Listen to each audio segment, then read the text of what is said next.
السلام علیکم ورحمۃ اللہ وبرکاتہ۔ کیسے ہو پیارے پیارے ننھے منھے ساتھیوں؟ گرمیوں کی چھٹیاں شروع ہو گئی ہیں۔ کیا آپ نے اپنا چھٹیاں کا ہوم ورک کر لیا ہے؟ تھوڑا تھوڑا کر لیا ہوگا، ابھی کافی باقی ہوگا۔ آج سے میں آپ کے لیے روز لاؤں گی ایک نئی کہانی۔ پہلے آپ نے اپنا کام مکمل کرنا ہے، امی نے آپ کی جو کام کہا ہے وہ ختم کرنا ہے، پھر آپ آرام سے بیٹھ کے میرے ساتھ مل کر کہانی سنیے گا۔ آج کی کہانی کا عنوان ہے میرا کمرہ اور سامان۔ عادل 5ویں کلاس کا طالب علم تھا۔ اس کے والدین نے چاہا کہ عادل پڑھ لکھ کر اچھا آدمی بن جائے، اس لیے توجہ اور دھیان سے پڑھنے کے لیے اس کو ایک الگ کمرہ دیا ہوا تھا۔ اس کے کمرے میں سامان، کرسی، میز، الماری اور بہت سی چیزیں تھیں۔ ارے یہ دیکھیے، یہ تو ایک دوسرے سے باتیں کرنے لگیں۔ چلیے سنتے ہیں کیا باتیں کر رہی ہیں۔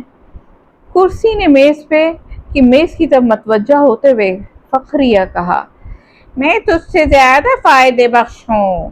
یہ سنتے ہی میز کو غصہ آیا اور کہنے لگی، میں تجھ سے کہیں زیادہ فائدہ دیتی ہوں۔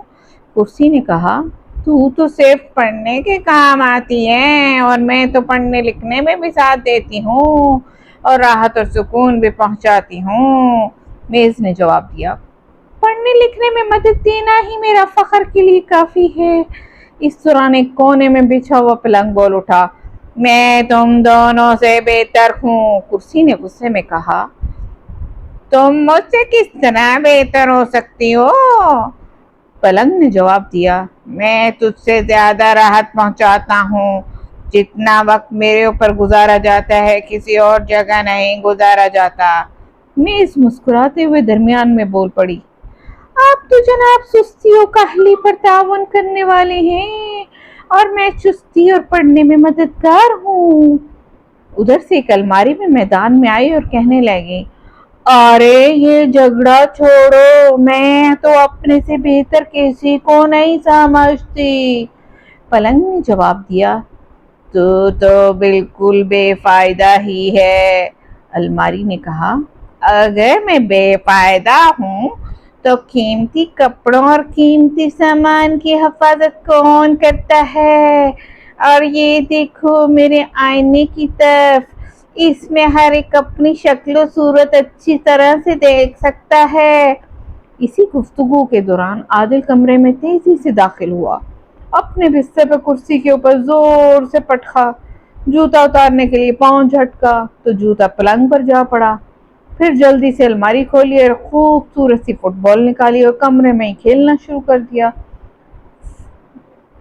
فٹ بال کبھی کرسی سے ٹکراتی تو کبھی میز سے، اور کبھی الماری اس کا نشانہ بنتی تو کبھی پلنگ سے سہارا لیتی۔ اب کرسی نے صفائی سے کہا، لگتا ہے اب ہم کبھی پڑھنے کے کام نہ آئیں گے۔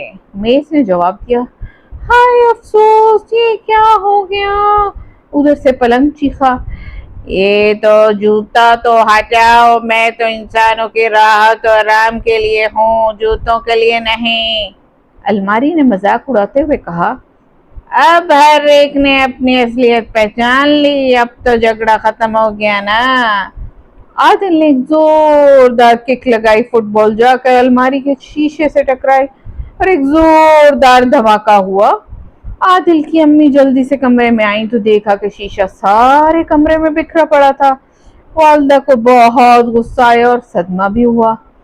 امی کا غصہ اور تکلیف دے کر عادل نے وعدہ کیا کہ آئندہ کبھی کمرے میں نہیں کھیلے گا۔ شام کو عادل کے والد گھر آئے اور عادل کو ساتھ لے کر اپنے ایک دوست کے گھر گئے۔ وہاں عادل کا دوست حسام بھی تھا۔ عادل حسام کے کمرے میں گیا تو کمرے میں جا کر بہت خوش ہوا کہ سارا سامان خوبصورت طریقے اور سلیقے سے رکھا ہوا تھا۔ عادل نے حسام سے پوچھا، اس سلیقے کا راز کیا ہے؟ حسام نے جواب دیا، میں روزانہ صفائی کرتا ہوں اور جب سو کر اٹھتا ہوں تو سارا سامان ترتیب سے رکھتا ہوں تاکہ سامان کی حفاظت ہو اور ضرورت کے وقت ہم اس سے خوب فائدہ اٹھائیں۔ عادل نے حسام سے پوچھا، تمہاری فٹ بال کہاں ہے؟ اس نے اشارے سے بتایا کہ پلنگ کے نیچے رکھی ہے۔ عادل نے جلدی سے پلنگ کے نیچے سے نکالی اور اپنی